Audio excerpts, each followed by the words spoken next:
Bonjour Maëlle Copé. Bonjour. Vous êtes vice-présidente de Nantes Métropole, en charge de l'économie sociale et solidaire.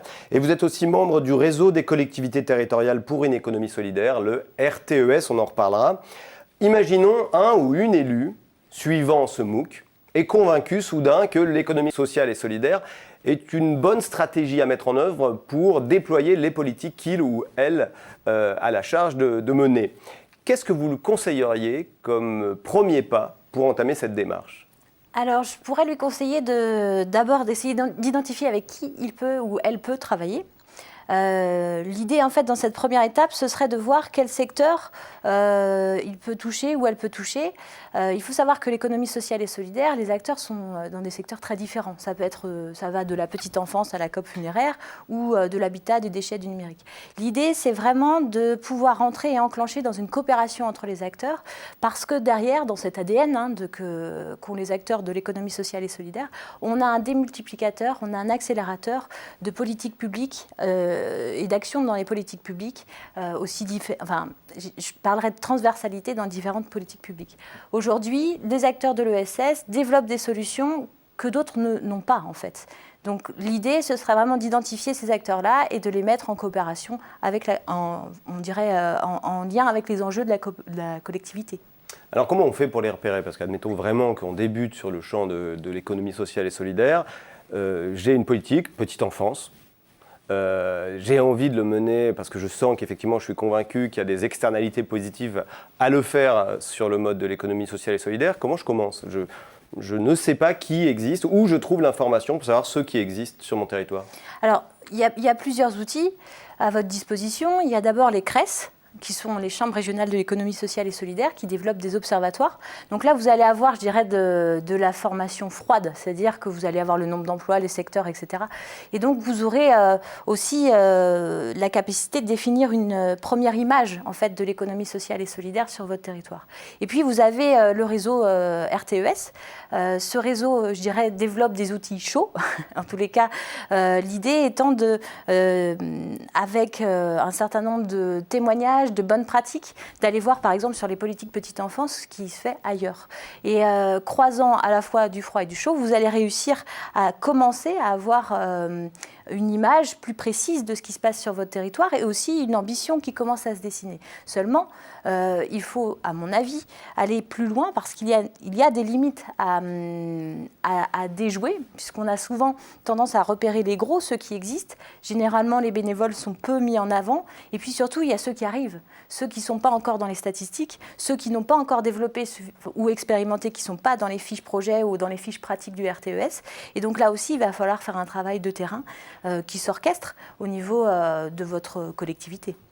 Alors on parlait à l'instant, on s'était mis dans la peau, on donnait des conseils à un ou une élue.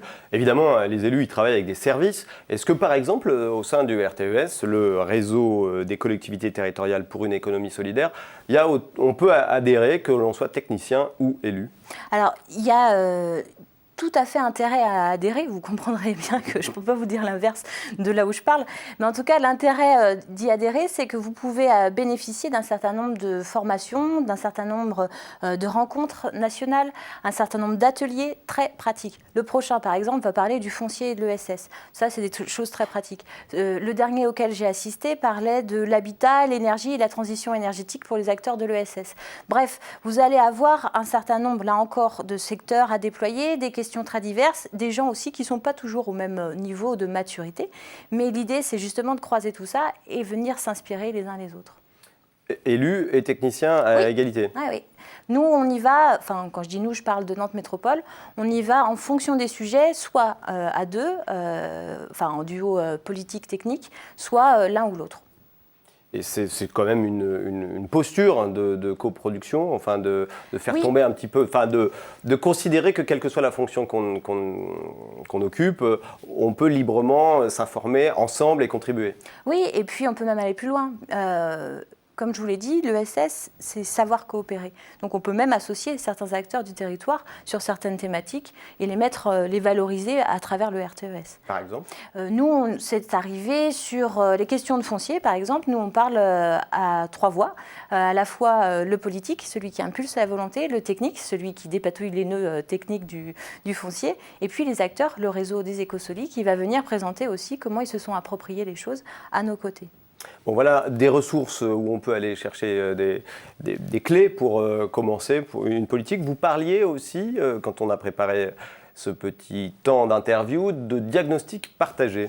Oui, l'idée, en fait, là aussi, on s'est inspiré de ce qui se passe ailleurs sur d'autres territoires dans le réseau.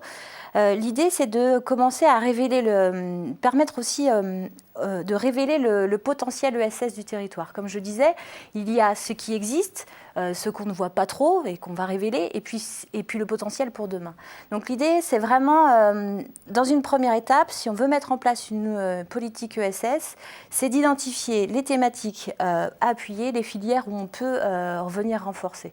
Et pour ça, l'idée, il y a plein de méthodes qui existent, mais la première, c'est de réunir tout le monde. De faire des rencontres d'acteurs, de pourquoi pas faire des ateliers, des questionnaires, etc. Mais en tout cas, l'idée, c'est d'avoir un temps fort où les uns et les autres viennent se confronter, s'affronter, se faire un peu de friction s'il faut. Mais l'idée, c'est de sortir avec une production commune, collective, écrite, coécrite, et qui va venir traduire dans les faits à la fois la volonté politique de l'ESS, mais concrètement un plan d'action avec un calendrier. Nous, on l'a fait à Nantes Métropole, c'est le 6e en fait. En fait, on a fait 6 fois cet exercice-là. Et ben, c'est super intéressant, c'est dynamisant pour tout le monde, à la fois rafraîchissant, à la fois quelquefois un peu, comment dirais-je, il y a du challenge, et puis il y a surtout l'idée d'imaginer la suite, d'avoir une imagination collective au service des défis à relever sur une métropole comme Nantes. Vous imaginez bien qu'il y a plein de choses à faire. Merci Maëlle Copé de ces... C'est pas une méthode, en tout cas de cette énergie et de ces outils que vous nous avez donnés. Et je retiens surtout la fin, faites-vous confiance sur le territoire là où vous êtes. On va rappeler le site du RTES, il est tout simple, rtes.fr. Vous y trouverez donc des contacts, des ressources, avec notamment une programmation régulière, Maëlle Copé l'a dit, de journées d'échange riches, puisque vous avez entendu leur contenu, ça brasse un large champ d'activité. À suivre, quel ESS pour quelle finalité? C'est la vidéo suivante.